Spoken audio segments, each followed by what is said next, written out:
Assalamualaikum warahmatullahi wabarakatuh. Halo anak-anak hebat, bagaimana kabar kalian? Semoga sehat selalu ya, dan senantiasa dalam lindungan Allah Subhanahu wa Ta'ala. Amin. Pada pertemuan kita hari ini, kita akan mempelajari akidah akhlak kelas 5, yaitu mengenal Allah melalui Asmaul Husna, Al-Muhyi, Al-Mumit, dan Al-Ba'its.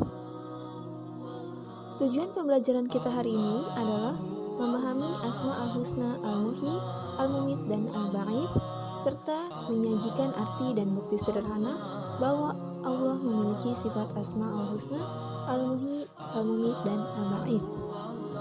Sebelum kita memulai pelajaran kita pada hari ini, marilah kita berdoa kepada Allah, semoga apa yang kita pelajari pada hari ini dapat kita pahami dengan baik dan memberi kebaikan pada kita di dunia maupun di akhirat. Berdoa dimulai. Selesai. Seperti yang anak-anak hebat ketahui, Asmaul Husna berjumlah 99 dan terdiri dari dua kata, yaitu Asma dan Husna. Asma merupakan bentuk jama dari kata ismun, yang berarti nama, dan husna berasal dari kata hasana, yang artinya baik. Dengan demikian, Asmaul Husna berarti nama yang baik milik Allah. Rasulullah Shallallahu Alaihi Wasallam bersabda, yang artinya sesungguhnya Allah itu mempunyai 99 nama, yaitu 100 kurang 1. Barang siapa yang menghafalkannya, dia akan masuk surga. Sesungguhnya dia itu witir atau ganjil. Dia akan menyukai yang witir itu. Hadis riwayat Baihaqi. Yang pertama adalah Asmaul Husna Al-Muhyi. Kata Al-Muhyi berasal dari huruf H dan Ya, atau berasal dari kata Hayyun yang berarti hidup. Al-Muhyi artinya Allah Maha Menghidupkan. Maksudnya adalah Allah adalah satu-satunya zat yang dapat menghidupkan atau memberi kehidupan kepada semua makhluknya tanpa terkecuali. Karena Allah bersifat Al-Muhyi. Sebagaimana firman Allah dalam surat Fussilat ayat 39 yang artinya, dan di antara tanda-tandanya ialah bahwa kau lihat bumi kering dan gersang. Maka apabila kami turunkan air di atasnya, niscaya ia bergerak dan subur. Sesungguhnya Tuhan yang menghidupkannya, pastilah dapat menghidupkan yang mati. Sesungguhnya Dia Maha Kuasa atas segala sesuatu. Hidup berarti ada, dapat bergerak, dan bekerja sebagaimana semestinya. Semua yang hidup diciptakan langsung oleh Allah, dan setiap yang diciptakan berasal dari tidak ada menjadi ada, dan setiap yang hidup pasti akan merasakan mati atau kembali menjadi tidak ada. Contohnya seperti manusia. Manusia bermula dari tidak ada menjadi ada, kemudian diciptakan dan diberi kehidupan oleh Allah.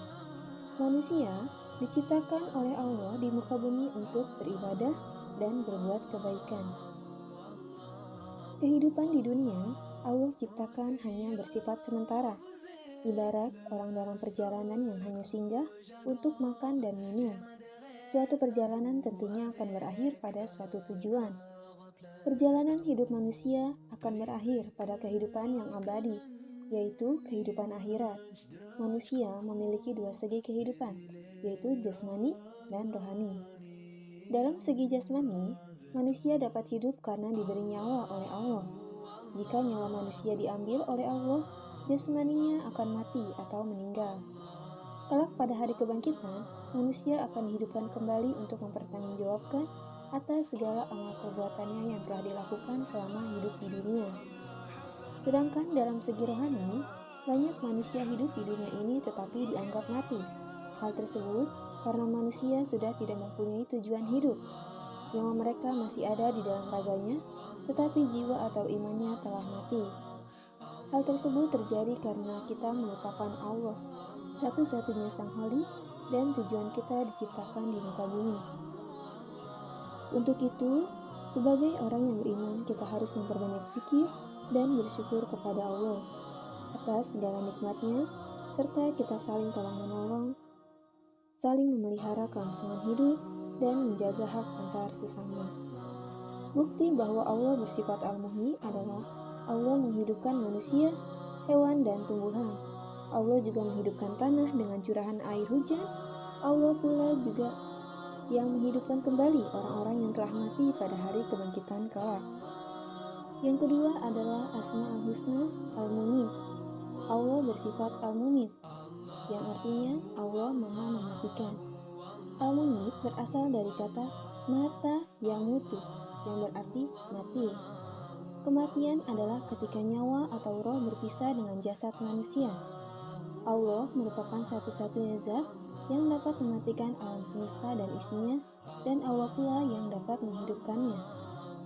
Sebagaimana firman Allah dalam surat An-Najm ayat 43-44 yang artinya, dan bahwasannya dialah yang menjadikan orang tertawa dan menangis, dan bahwasannya yang juga mematikan dan menghidupkan.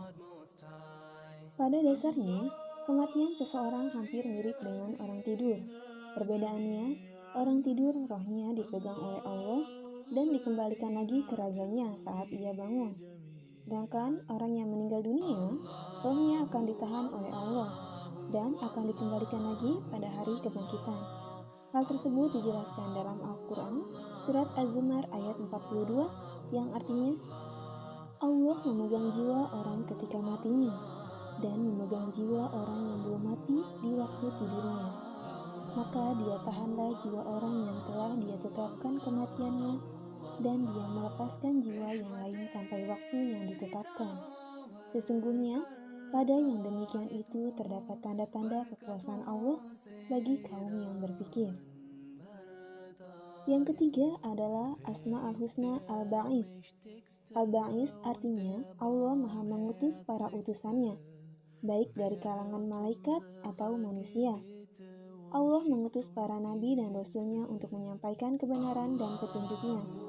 Allah yang menidurkan di malam hari dan membangunkan di pagi hari, dan milik Allah yang ada di langit dan di bumi. Pada hari kiamat, Allah akan bangkitkan dari kubur. Secara umum, Al-Ba'is artinya membangkitkan atau mengirim, atau pula mengutus. Al-Ba'is berasal dari kata ba'atha yang artinya bangkit atau hidup setelah mati. Al-Ba'is artinya Allah yang Maha Membangkitkan. Dan sungguh hari kiamat itu pasti datang. Tidak ada keraguan padanya, dan sungguh Allah akan membangkitkan siapapun yang ada di dalam kubur. Surat Al-Hajj ayat 7. Alat kita terhadap sifat Al-Ba'is adalah yang pertama, hendaknya kita menyadari bahwa orang yang hidup pasti akan merasakan mati. Kemudian yang kedua, beramallah sebaik-baiknya dan sebanyak-banyaknya, karena hidup kita sementara. Yang ketiga, membangkitkan semangat hidup dan membantu orang lain agar menjadi lebih baik. Dan yang terakhir, membangkitkan jiwa sehingga hidup dengan akidah yang benar, ilmu yang luas, dan semangat juang yang membara. Itulah ketiga Asmaul Husna yang dapat kita pelajari pada hari ini, yaitu Al-Muhyi, Al-Mumit, dan Al-Ba'is. Al-Muhyi artinya Allah Maha Menghidupkan, Al-Mumit artinya Allah Maha Mematikan, dan Al-Ba'is artinya Allah Maha Membangkitkan. Demikian pembahasan kita pada hari ini. Semoga bermanfaat. Saya pamit undur diri. Wassalamualaikum warahmatullahi wabarakatuh.